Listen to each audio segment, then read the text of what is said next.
Alright, we're camping out here in Tuscarora State Forest, and I wanted to do a new walk around video because it's been a while since I've made one, and we have a lot of mods since the last one that I haven't really talked about. So here we go. I'm going to start at the back because everything's pretty much the same in the back.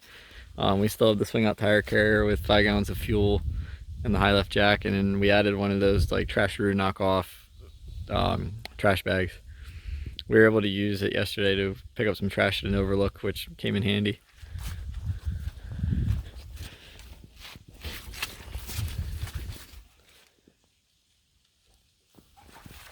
Alright, so I have a table that goes on here, but I didn't bring it for this trip because we didn't need it. But you can see how I mounted the high lift. And one of the next big mods here is we added 200 watts of solar panels to recharge our Blue Yeti power station to run the fridge. These are Renogy panels, they're 100 watts each.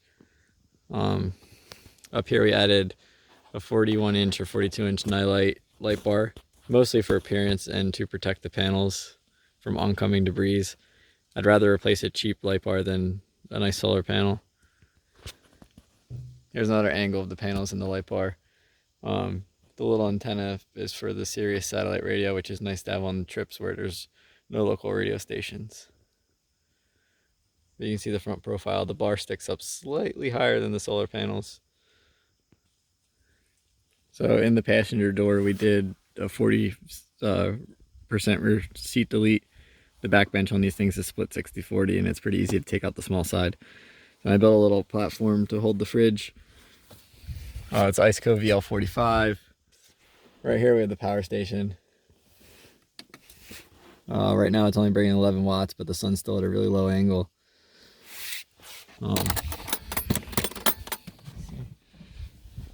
This fridge is a lot better than our previous fridge because it opens up in like the chest freezer direction instead of the long ways. The other one opened up long ways and the lid would hit the ceiling and you couldn't fully open it. So I sold that one and got this one. You can see how it sits there. It's ratchet strapped down by the handles. Alright, moving to the front here, we still have the Smitty built X2O 10,000 winch. I relocated the solenoid pack to under the hood. We have a pair of aux beam like driving combo fog lights. The bottom portion is it has a diffuser for like a nice wide angle fog light, and the top portion is a little bit more of a spot beam. They're really helpful with like actual like misty or foggy driving conditions. Here we have the power outlet for shore power, so I can keep a battery maintainer on the truck. Up here we added a pair of aux beam like deep reflector spotlights on pillar pod mounts. Those are pretty recently installed. Those are great. They beat the high beams a little bit in throw, and the nice amber color gives good contrast without like washing everything out and hurting your eyes. The auxiliary lighting is controlled by one of these aux beam switch panels. The number 1 position on this thing's good for 30 amps, and I've been toying around the idea of putting a little pusher fan on the transmission cooler, but I haven't really had to yet. I guess also for the interiors we have a touchscreen navigation radio with Sirius. Some other interior mods are the CB radio. It's a Cobra 29. Then we have trailer brake controller. Up here we have transmission temperature gauge.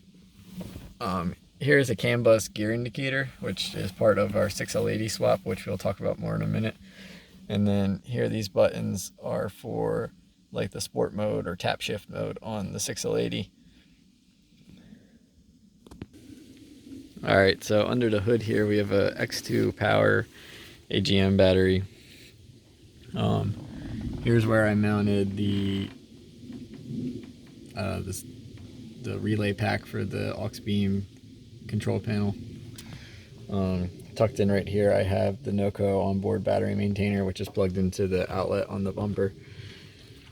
The winch solenoid pack's here on top of the battery. This little module right here is what controls the 6L80. And you can see some of the wiring for that. And then I have my transmission cooler blocked off because it's wintertime and I don't need that much cooling right now.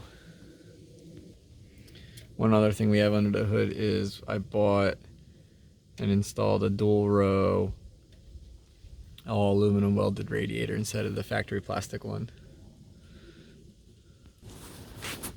Alright, some other basic specs on this thing are the rear tire carrier, the engine oil pan skid plate, the radiator skid plate, and the front winch bumper are all from MDB Fabrication. It's my buddy Mike.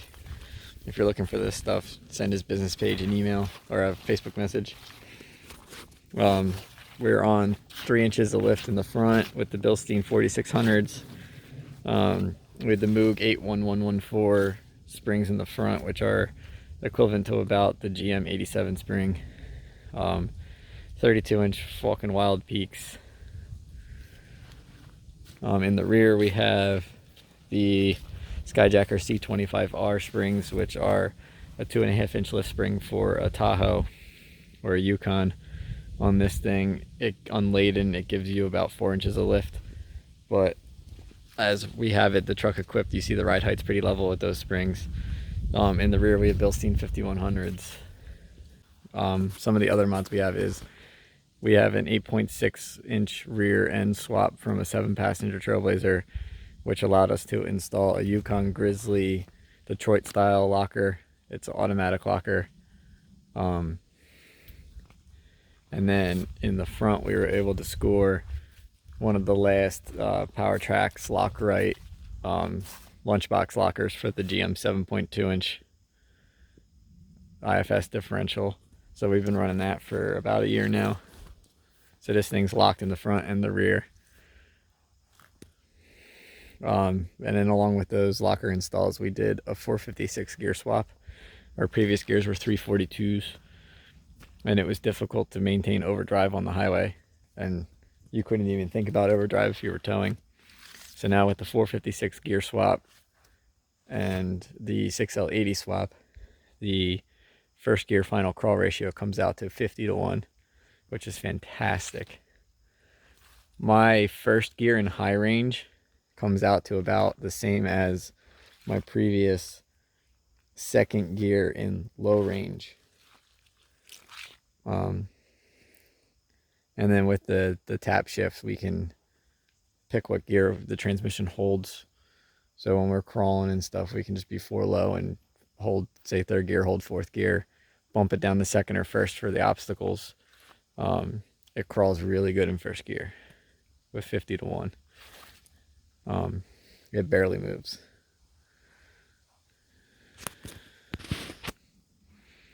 Alright, so I guess that's about it for our walk around video here. If you have any questions, leave a comment. Let me know what you want to know. But I think I've covered pretty much all of it. At least the interesting parts.